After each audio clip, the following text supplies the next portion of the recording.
Step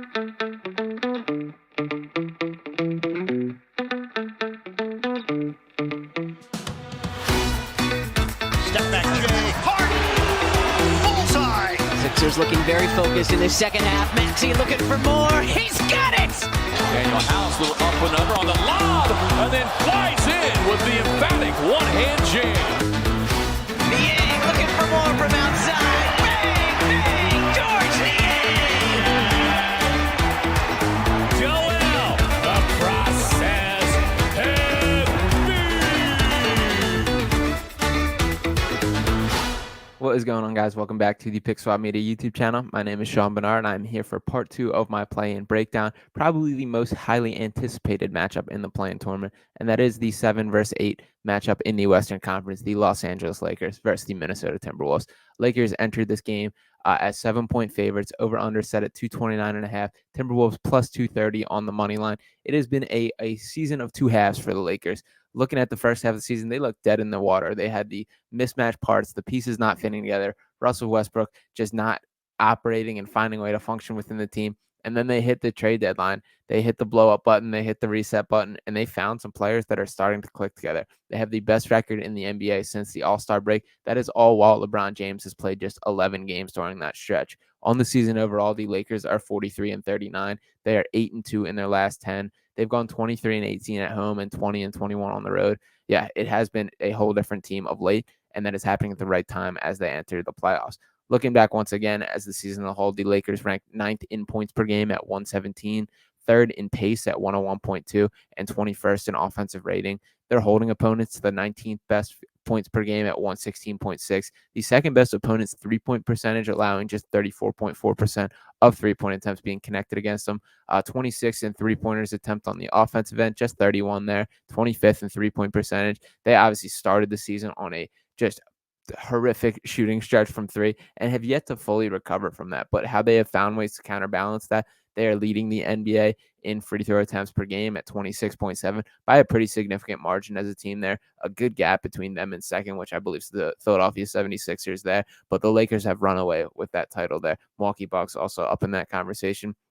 Lakers are also 6th in total rebounds and 2nd in offensive rebounding on the year.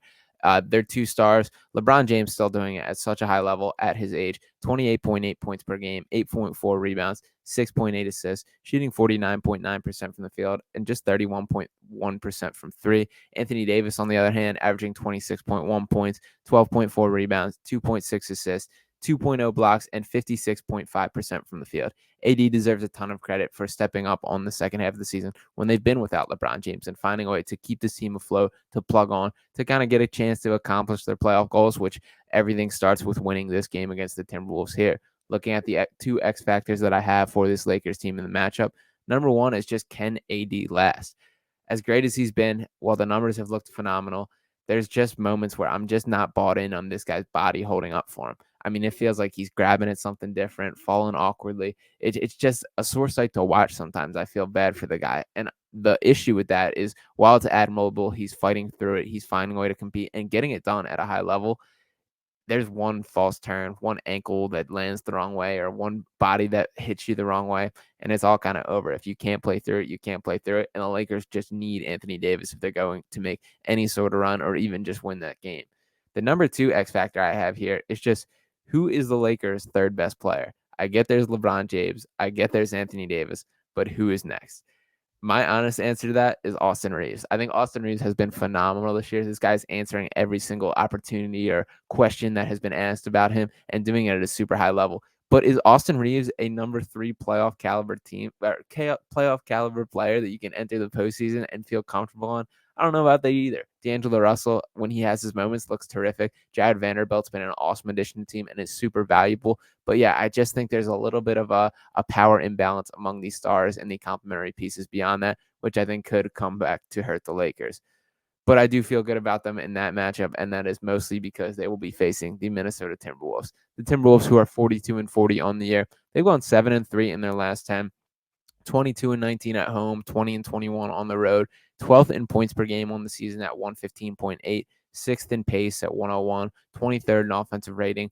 They're allowing opponents the 18th most opponents points per game at 115.9, 10th in defensive rating, They shoot the fourth best field goal percentage as a team. That's largely due to the Rudy Gobert factor, who has the putback, catches the lobs there. The teams that he's on always tend to have their field goal percentage inflated. The Timberwolves are also 15th in three-point attempts per game, 14th in three-point percentage. They're only the 23rd best rebounding team, which is concerning based on how they're constructed, 26th in offensive rebounding, and 24th in opponent's field goal percentage. The epicenter of this Timberwolves team must continue to be Anthony Edwards. I mean, this guy is the real deal, doing it on both ends of the floor. On the season, he's averaged 24.6 points, 5.7 rebounds, 4.4 assists per game, and 1.6 steals, which once again is a credit to the growth that he's shown on the defensive side of the ball. Shooting 46% from the field overall and 36.9% from three. Anthony Edwards is that guy. He's a blossoming star, and frankly, every decision about the Timberwolves moving forward should be made about the best way to maximize him. But as things currently are, there are some other bodies in line. There are some other names that will take some heavy consideration, and at the top of that list is Karl-Anthony Towns and Rudy Gobert. Karl-Anthony Towns missed a ton of time this season. We did not get to see what he can fully do, and that is going to come back and hurt them based on this team still has not fully figured out how to play with each other. On the season, Cat has averaged 20.4 points, 8.1 rebounds, 4.9 assists, shooting 35.5 from three this season. He's a real deal great shooter. We've seen him win a 3-point contest. He's one of the premier shooting bigs ever.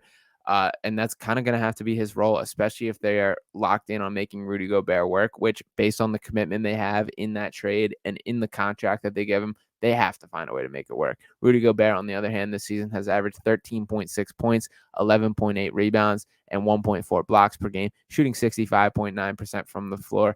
We've seen the altercation. I mean, this team is absolutely blowing up at the wrong time. We have Rudy Gobert throwing punches on the bench. We got Jaden McDaniels throwing punches at the wall, breaking his hand. He's going to be out for this playoff stretch. That is a massive deal for this matchup, and frankly, why I don't see the Timberwolves scraping by the play-in tournament at all. Jaden McDaniels is a huge part of this team, and being without him, when we're talking about matching up with premier players like LeBron James, that would have been Jaden McDaniels' role, and now they got to look elsewhere. If it is Kyle Anderson who can take a punch from Rudy Gobert, but can he take the offensive punch from LeBron James is a different question. But looking at the straight-up X factors for Minnesota, number one is, can the Twin Towers work?